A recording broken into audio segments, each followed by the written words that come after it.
Operasi justisi yang terus digelar oleh Satpol PP Kabupaten Tulungagung dinilai berhasil dalam meningkatkan tingkat kepatuhan masyarakat.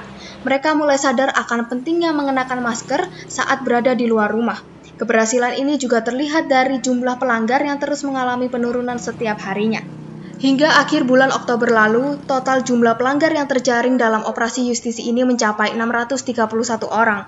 Jika sebelumnya rata-rata per hari petugas bisa menjaring hingga 20 pelanggar, kini maksimal mereka hanya mendapatkan 5 pelanggar. Dari jumlah pelanggar yang terjaring, 64 diantaranya diketahui belum membayar denda. Tingkat kepatuhan masyarakat Tulungagung saat ini diklaim mencapai 70%. Angka ini meningkat dibanding sebelum pelaksanaan operasi justisi. Meskipun jumlah kasus COVID-19 mengalami penambahan, namun angka kesembuhan juga terus bertambah.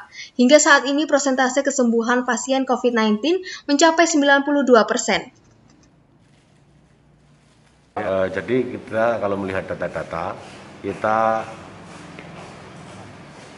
berdasarkan jumlah yang ada, memang ada peningkatan kasus yang terkonfirmasi positif. Nah, tapi di lain sisi juga yang sembuh kita juga sudah mencapai 92%. Nah, artinya ini berimbang.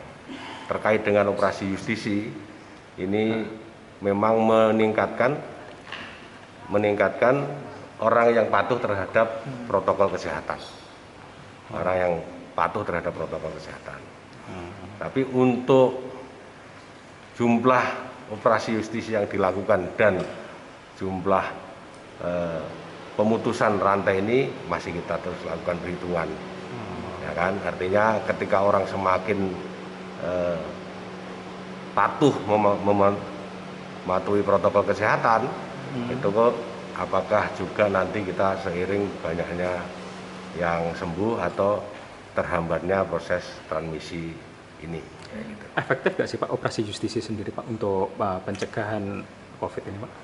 Untuk tingkat pencegahan tentunya kita berawal dari orang itu harus disiplin dulu, patuh terhadap protokol kesehatan.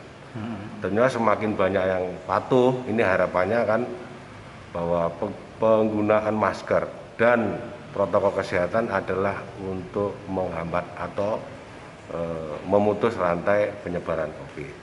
Semakin banyak orang yang patuh, harapannya tingkat transmisi atau penyebaran ini bisa dihambat. Kalau tingkat kepatuhan berapa persen? 70%. 70%. Pemerintah setempat menghimbau kepada masyarakat untuk selalu mematuhi protokol kesehatan yang berlaku selama pandemi. Selain mencuci tangan dan menjaga jarak, mereka juga diminta selalu mengenakan masker saat berada di luar rumah. Dari Tulungagung, Tim Liputan KSTV. Subscribe channel KSTV sekarang juga ya, dan klik lonceng biar nggak ketinggalan update video terkininya KSTV.